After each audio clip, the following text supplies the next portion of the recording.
Pape Bérangengom, je suis le président de AFOR. AFOR, c'est l'association des professionnels de l'hôtellerie et de la restauration du Sénégal et membre du Conseil national du tourisme. C'est le cas. Il y en a qu'on a donné énormément d'argent et malheureusement, ils ont quand même viré de l'argent. Donc c'est pour ça, moi j'avais dit dans une interview, l'État devrait afficher une transparence absolue à l'égard des acteurs qui travaillent dans le secteur du tourisme pour leur dire quel établissement on a donné de l'argent et quel établissement n'a pas reçu de l'argent. Parce que ceux qui ont reçu de l'argent quand même n'ont jamais dit à leurs employés qu'ils avaient reçu de l'argent.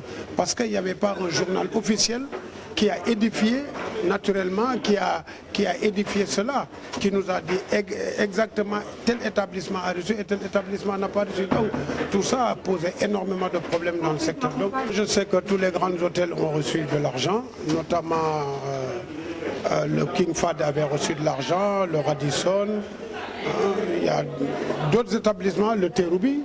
Et pourtant, vous avez carrément vu que le Terrou-Bi avait licencié 126 personnes. Le King Fahd également.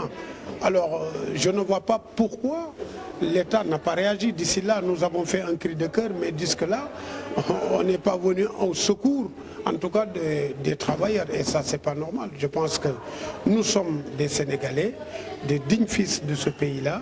Nous travaillons au Sénégal, nous consommons sénégalais, l'argent que nous gagnons, nous le dépensons ici. Il n'est pas normal que si l'État met en place un fonds de résilience mais pose des conditions sur ces fonds de résilience en disant si je vous donne de l'argent, en retour, il ne faut pas licencier les salariés et cela n'a pas été respecté parce que l'État a donné, mais malgré tout ça, les employeurs ont continué à licencier et l'État a fait une sourde oreille. Et cela, vraiment, ne nous a pas, nous en tant qu'acteurs, ne nous a pas fait gain de cœur, quoi. Avant la deuxième vague, je voudrais aussi qu'on parle de la convention collective qui gangrène le secteur, qui est en déphasage total avec les réalités de la vie. Elle n'est ni conforme, ni en phase avec le coût de la vie. Tout a augmenté d'ici là. Cette convention date de Mathusalem. Le train de vie a changé de tous les Sénégalais.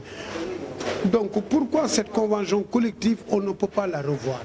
Ça pose un problème et c'est ça qui gangrène le secteur. Quelqu'un qui fait dans un établissement 8 heures de temps, tous les jours, et avec un jour de repos, et d'ici là, on continue toujours à leur payer des miettes. Un serveur qui gagne 120 000 francs ou 100 000 francs, vous trouvez cela normal? C'est pas normal. Rien que le transport te bouffe ton argent avant la fin du mois. Donc, je pense que pour aller de l'avant, nous ne pouvons pas nous travailler à perte. On ne travaille pas à perte, on travaille pour subvenir à ses besoins, pour gagner un peu de l'argent, faire des économies, fonder une famille, construire une maison, avoir un bien-être un peu quand même normal. Mais tel n'est pas le cas. Ceux qui travaillent dans le secteur du tourisme travaillent à perte, malheureusement.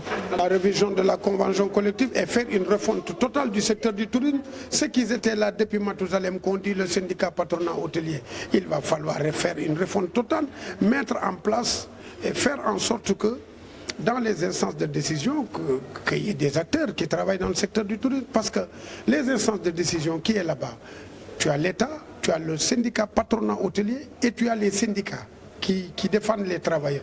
Mais le syndicat, il a un rôle bien déterminé. Si le syndicat, le travailleur ne lui dit pas ce qu'il subit dans son établissement respectif, le syndicaliste ne le sait pas.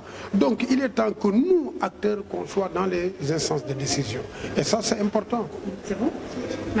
Les encourager parce que vous savez, depuis le temps, ceux qui travaillent, en tout cas, la plupart de ceux qui travaillent dans notre secteur d'activité, qui est l'hôtellerie et la restauration, ils sont complètement lésés par rapport à la convention collective, par rapport au licenciement abusif, à tout ce qui se passe, en tout cas, à tout ce qui se passe dans le secteur. Donc si aujourd'hui nous avons 2 centrales qui se sont fusionnées pour mieux défendre l'intérêt, la cause des travailleurs, nous ne pouvons faire qu'applaudir des 2 mains. Qui parle du tourisme parle d'aller à la découverte de l'autre. Tout le monde sait qu'il fut des moments, les vols commerciaux, on les avait complètement arrêtés par rapport à cette maladie-là, qui est la pandémie, qui a impacté vraiment très négativement dans le secteur de l'hôtellerie et de la restauration.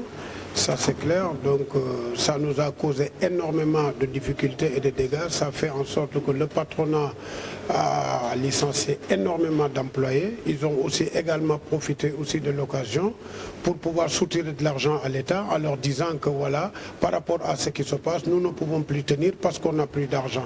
Et l'État continue à les ravitailler, à leur donner de l'argent, mais ce que l'État avait dit avec le patronat, naturellement, ils ne l'ont pas respecté. Parce que si vous vous rappelez, le président avait mis en place une loi d'habilitation.